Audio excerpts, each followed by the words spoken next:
আমার কাছে মনে হচ্ছে প্ল্যান ওয়াইজ দিনী মাহফিলগুলোকে ধ্বংস করার জন্য এরকম একটা চক্র অ্যাক্টিভ হয়ে গেছে। মাশাআল্লাহ, যশোরের মানুষের মধ্যে এরকম সভ্য, এত নম্র, কত সুন্দর পীরপতন নীরব, মাশাআল্লাহ আলহামদুলিল্লাহ, মাশাআল্লাহ মাশাআল্লাহ। তবে মোবাইল সাবধান, কারণ পরশুদিন কুমিল্লায় মাহফিল শেষে শুনলাম যে 20-30 জনের মোবাইল নেই। আমার ক্যামেরাম্যান তার পাওয়ার ব্যাংক নিয়ে গেছে। তো আপনারা যারা দাঁড়ায় আছেন, আপনাদের ভেতরে ভিতরে আপনাদের খেদমতের জন্য অনেক ভাইরা আসছে, সাবধান। কিন্তু এই রিস্কটা আপনাদের দান ও পাবলিকের বেশি। বহুত তো বুঝাইছি, বসেন বসেন নেই, দাঁড়ায় দিচ্ছেন তো মোবাইলটা বাসার মধ্যে যেন নিতে পারেন সেটি খেয়াল রেখে। ওয়াজ মনোযোগ শুনেন না শুনেন, মোবাইলটা সাবধান রেখে। আর যদি মোবাইল চোরকে ধরতে পারেন তাহলে আমি পুরস্কার দেব। কারণ আমার কাছে মনে হচ্ছে প্ল্যান ওয়াইজ দিনী মাহফিলগুলোকে ধ্বংস করার জন্য এরকম একটা চক্র অ্যাক্টিভ হয়ে গেছে। বিশেষ করে যখন মাহফিল ছাড়া হবে, ঘুরাঘুরি করবে মানুষ, ওই টাইমে মোবাইলগুলো সব চুরি হয়। এই জন্য সবাই সাবধান থাকবেন ইনশাআল্লাহ। যদি কেউ চোর ধরতে পারেন, চোর থানায় সোপর্দ করবেন, আর জাহিদের সাথে যোগাযোগ করে আমার কাছ থেকে 1000 টাকা নগদ পুরস্কার নিয়ে যাবে। আবার ভালো মানুষ ধরে তো বলেন না, সাবধান। মাশাআল্লাহ, আপনাদের আজকের মাহফিল শেষে শুনলাম যে মাহফিলে ইয়েতে থানায় জিডি করার হেডি পড়ে গেছে। সুযোগ সন্ধানীদেরকে আমরা সুযোগ দেবো না ইনশাআল্লাহ। জি ভাই, বিসমিল্লাহ।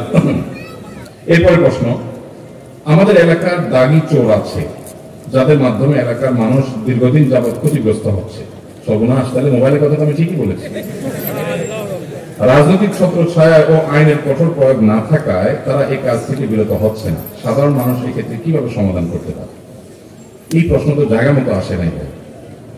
এটা কোনো প্রশাসনের ব্যক্তি, রাজনৈতিক নেতাকে দিলে উপযুক্ত হইতো। আমি তো ভাই শরিয়ার মানুষ, আমাকে মাসালা জিজ্ঞেস করলে ভালো হতো। আমার যে বলতেন যে এই চোরের মাইর দেওয়া যায় হবে কি, আমি সেটার উত্তর দিতে পারতাম। এখন কিভাবে আইন শৃঙ্খলার উন্নতি ঘটাবেন, এটা তো আমার সাবজেক্ট না ভাই। আমি এটা নিয়ে পড়াশোনা করি না, আমার এক্সপার্টিসও নাই, তো আমি কিভাবে বলবো?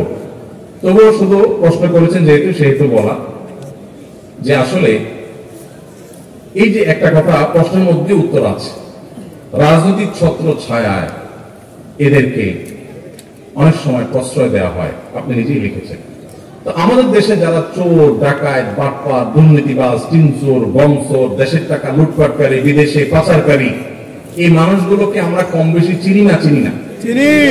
চিনি।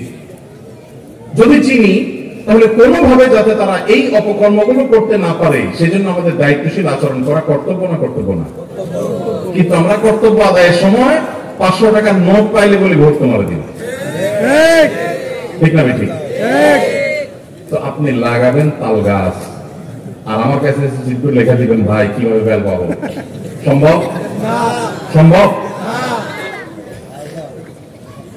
আপনার এলাকায় কে চোর বাটপারদেরকে জায়গা দেয়, মাস্তান পালে, গুন্ডা পালে, মানুষ খুন করায়, এগুলো আপনারা জানেন না? যদি জানেন তাহলে সেক্ষেত্রে সেই অন্যায়কে সামান্য কিছু টাকা পায়া আপনি নিজে আবার সেই অন্যায়কারীকে অন্যায় করার সুযোগ দিচ্ছেন, ঠিক না? ঠিক। এই অনাচার বন্ধ করার জন্য আমাদের সবার শক্ত হাত করা যথেষ্ট। আমরা যদি শক্ত হই, আমরা যদি সবাই দায়িত্বশীল হই, আমরা যদি সবাই নিজে নীতিবান হই, তাহলে সমাজের চুরি, ডাকাতি, দুর্নীতি সব বন্ধ করা সম্ভব। এই দেশটা এটা শেষ হয়ে গেছে নানাভাবে। আমরা নিজেরা অবশ্য প্রশ্ন দেওয়ার ক্ষেত্রে বা অন্যের কাছ থেকে আশা করার ক্ষেত্রে, এক্সপেক্ট করার ক্ষেত্রে আমরা 3 মাইল লম্বা এক্সপেকটেশন করি, নিজের বেলায় নাই। আমি কিছু উদাহরণ দিলে বুঝবেন।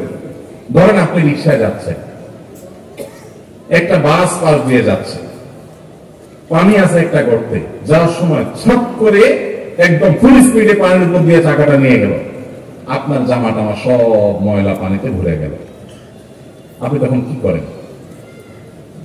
বলেন যে আল্লাহর বান্দা ভুলে করে ফেলছে, থাক, এটা বলেন? আপনার সারা জীবনে ছোটবেলা থেকে যত গালি শিখছেন, সবচেয়ে বড় গালিটা বরাদ্দ করলেন লোকটা জন্য।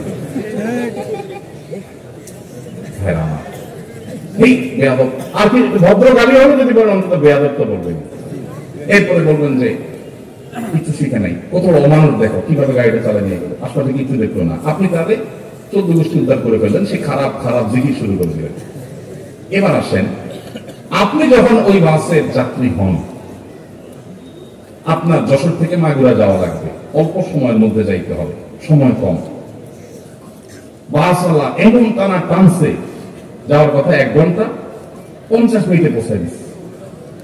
আপনি বাস থেকে নামার সময় ড্রাইভার সাহেবকে সাহস দিয়ে বলতেছেন, ভাই মাশাআল্লাহ মাশাআল্লাহ, আপনি একের ড্রাইভার ভাই। তাহলে বোঝা গেল আপনি নিজে যখন ফাঁসেন তখন ড্রাইভারের 14 গোষ্ঠী উদ্ধার করেন, আবার আপনি যখন বাসে উঠেন তখন ড্রাইভার যত জোরে চালায় বলেন যে বাবা মাশাআল্লাহ, এই লোকের 14 গোষ্ঠী বোধহয় কখনো বিমান চালাচ্ছে। এটা কি ভণ্ডামি না? ভণ্ডামি না? এটা কি বিচারিতা না? বিচারিতা না? আপনি যদি রাস্তায় উল্টা পাল্টা গাড়ি চালানোকে খারাপ মনে করেন তো আপনার নিজের বেলা আসলেও সেটা মনে করতে হবে। আমরা বেশিরভাগ মানুষ এসব বিষয়গুলোতে নিজের দায়িত্বটা আমরা বোঝার চেষ্টা করি না। এই জন্য আমরা যখন সবাই নীতিবান হব, নীতিবান মানুষদেরকে কদর করব, আর দুর্নীতি, অপশাসন, অন্যায় অনাচারের বিরুদ্ধে না বলার জন্য মেরুদণ্ড সোজা করে দাঁড়াতে হিম্মত করব, ইনশাআল্লাহ এমনিই সমাজ থেকে অন্যায় দূর হয়ে যাবে। আল্লাহ আমাদেরকে তৌফিক দান করুন।